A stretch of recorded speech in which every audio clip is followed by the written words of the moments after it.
अब फिर एक और कंसेप्ट क्लियर कर रखा है इस पवित्र सदग्रंथ ने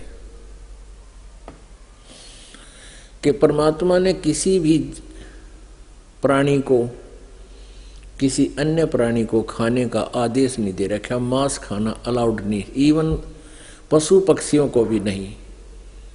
मनुष्य का तो बात ही क्या है। अब देखना, यही इस पवित्र बाइबल का उत्पत्ति ग्रंथ हम पढ़ रहे हैं। 26-27 हमने पढ़ लिया, प्रश्न नंबर।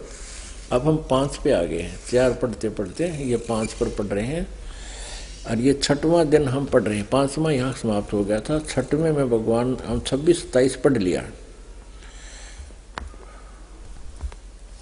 उसको।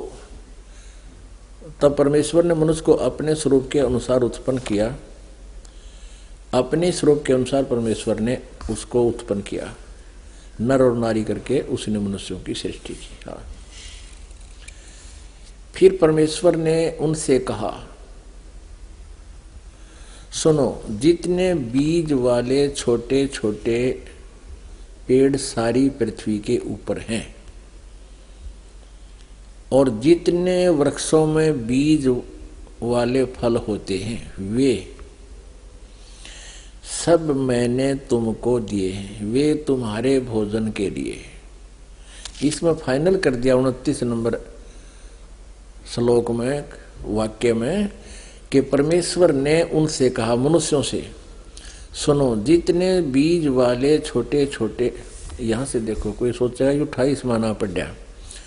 और परमेश्वर ने उनको आशीष दी और कहा, और उनसे कहा कि फूलो फलो, मनुष्यों को पृथ्वी में भर जाओ और उसको अपने वश में कर लो, और समुद्र की मछलियों और आकाश के पक्षियों और पृथ्वी पर रेंगने वाले सब जंतुओं पर अधिकार रखो। यानी उनका, तुम उनसे बुद्धिमान बने रहो, उनका कंट्रोल रखो। जैसे हाथी, शेर, रीछ, भालू सर्कस में बांध कर उनको नचाने लगे मनुष्य, खाने को नहीं कहा।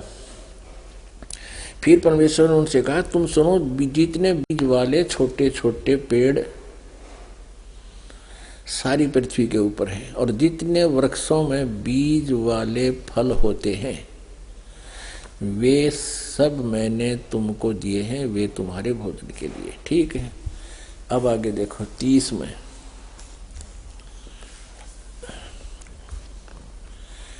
और जितने पृथ्वी के पशु और आकाश के पक्षी और पृथ्वी पर रेंगने वाले जंतु हैं, उनमें जिनमें जीवन के प्राण हैं, उन सब के खाने के लिए मैंने सब हरे हरे पेड़ दिए हैं। और वैसा ही हो गया। तब परमेश्वर ने जो कुछ बनाया था सबको देखा, तो क्या देखा कि वह बहुत ही अच्छा है। तो था सांझ हुई, फिर भोर हुई, इस प्रकार यो 6वां दिन हो गया। यूं आकाश और पृथ्वी और उनकी सारी सेना का बनाना समाप्त हो गया। और परमेश्वर ने अपना काम जिसे वह करता था 7वें दिन समाप्त किया, और उसने अपने किए हुए सारे काम से 7वें दिन विश्राम किया।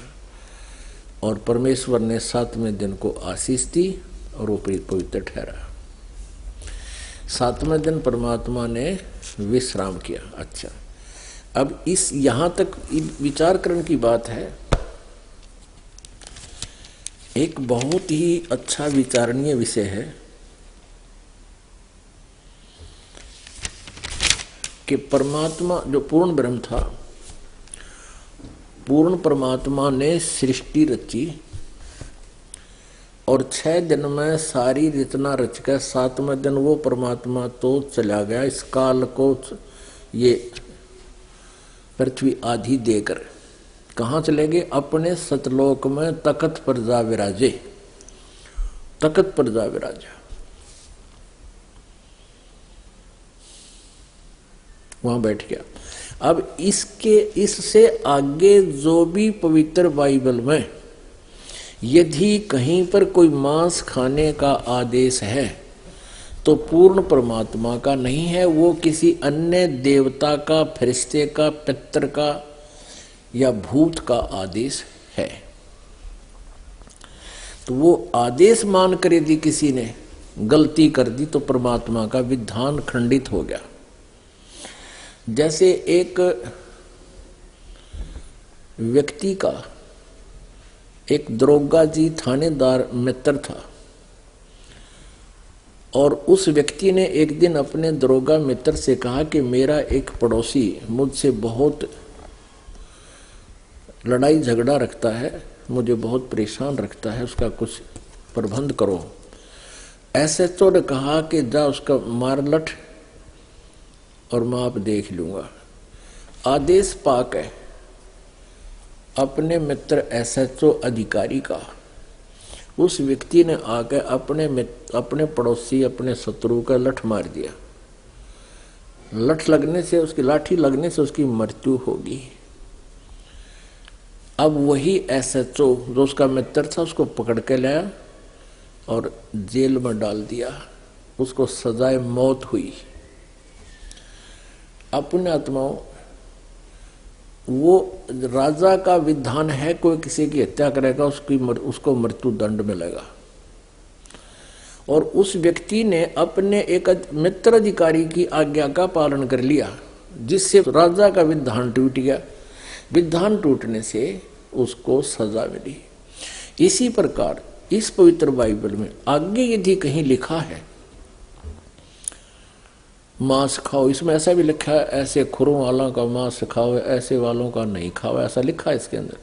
लेकिन वो परमात्मा का विधान नहीं, वो किसी फरिश्ते का यानी किसी देवता का आदेश है, अन्य देवता का, वो मान्य नहीं है। उसके मानने से हम अपराधी हो जाएंगे, परमात्मा सजा